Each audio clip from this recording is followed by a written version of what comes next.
নমস্কার বন্ধুরা, আমার আরেকটি ব্লগে আপনাদের সকলকে স্বাগত জানাই। আজ দেখুন কত সবজি নিয়ে হাজির হয়ে গেছি। শীতের যত রকম সবজি থাকে, শিম বলুন, পেঁয়াজকলি বলুন, সব রকম দিয়ে সবজি দিয়ে আজকে বানাবো ছ্যাঁচড়া। তাই তার জন্য প্রথমে কিন্তু আমি এখানে ইলিশ মাছ ভেজে নিচ্ছি। বানাবো আজ ইলিশ মাছের মাথা দিয়ে। জিনিসটি খেতে কিন্তু খুবই সুন্দর হয়। আশা করি আপনারা সকলেই খেয়েছেন, কিন্তু এইভাবে যেভাবে আমি করব খুব সুন্দর লাগবে কিন্তু এভাবে বানালে। মাছগুলোকে ভালো করে ভেজে আমি তুলে নিলাম। এরপরে তেলের মধ্যে দিয়ে দিলাম এখানে তেজপাতা, কাঁচা লঙ্কা আর দিয়ে দিয়েছি এখানে কালো জিরে। আমি এখানে 3টে কাঁচা লঙ্কা দিয়েছি, লঙ্কাগুলো বেশ ঝাল আছে তাই 3টে দিয়েছি। তারপরে এখানে সব রকম সবজি কিন্তু দিয়ে দিলাম। প্রথমে যেগুলো সবজিগুলো সেদ্ধ হতে সময় নেবে সেই সবজিগুলো দিয়েছি। আলু দিয়েছি, মিষ্টি আলু দিয়েছি আর গাজর দিয়েছি। আর তারপরে এর মধ্যে দিয়ে দিলাম এখানে হলুদ। এবার ভেজে নেব কিছুক্ষণ ভাজা হয়ে গেলে তারপরে যে সবজিগুলো আছে সেই সবজিগুলো এবার এখানে দিয়ে দেবো। এবার দিয়ে দিলাম এখানে শিম আর পেঁয়াজকলি। সব ধাপে ধাপে যেমন যতটা সেদ্ধ হয় সেই হিসেবে আমি এখানে সবজিগুলো অ্যাড করেছি। তো এখানে আবার সবজিগুলোকে ভালো করে ভেজে নেব।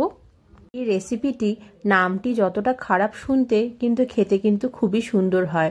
আর স্পেশালি যখন রান্না করা হয় ইলিশ মাছের মাথা দিয়ে, তখন তার টেস্ট কিন্তু আরও দুগুণ বেড়ে যায়।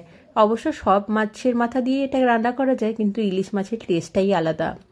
যাই হোক, তারপরে আমি এখানে অ্যাড করে দিয়েছি বেগুন, আর তারপরে দিয়ে দিলাম এখানে বাঁধাকপিটা। এবার এটিকে ভালো করে একটু নাড়াচাড়া করে নেব। আর নাড়াচাড়া করে নিয়ে এরপরে দিয়ে দিলাম এখানে লবণটা দিয়ে দিলে জিনিসটা একটু তাড়াতাড়ি সেদ্ধ হয়ে যাবে। আচ্ছা বন্ধুরা, যারা আপনারা এই ভিডিওটি দেখছেন তাদের কাছে আমি শোনার আগ্রহ রাখলাম যে কারা আপনারা ইলিশ মাছ খেতে পছন্দ করেন, আর ইলিশ মাছের স্পেশালি আপনারা কোন রেসিপিটি খেতে পছন্দ করেন। ইলিশ মাছ দিয়ে কিন্তু সবই রেসিপি সুন্দর হয়, তাই না বলুন? এবার কিন্তু দেখুন আমি এখানে ঢাকা দিয়ে অনেকক্ষণ রান্না করে ফেললাম। এবার রান্না করার পরে একদম লাস্টে আমি এবার দিয়ে দিচ্ছি এখানে পালং শাক। সব সবজি আমার অ্যাড করা হয়ে গেছিল। এবার লাস্টে আমি এখানে পালং শাকটা অ্যাড করে দিলাম। আমি এখানে কোনোই সবজি বাকি রাখিনি। শীতের যত রকম সবজি আমার কাছে ছিল সবই আমি এখানে দিয়ে দিয়েছি। এমনকি যে একটা মিষ্টি আলু ছিল সেটাকেও আমি কিন্তু এখানে দিয়ে দিয়েছিলাম।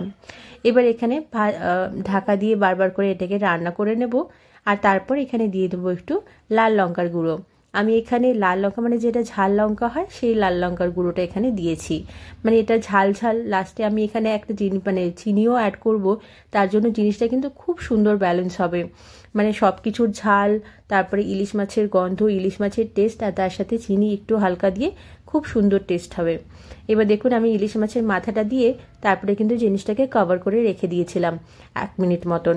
তাতে ইলিশ মাছের মাথাটাও একটু গলে গেছে, একটু ভাজা হয়ে গেছে ইলিশের সাথে, সবজিটার সাথে।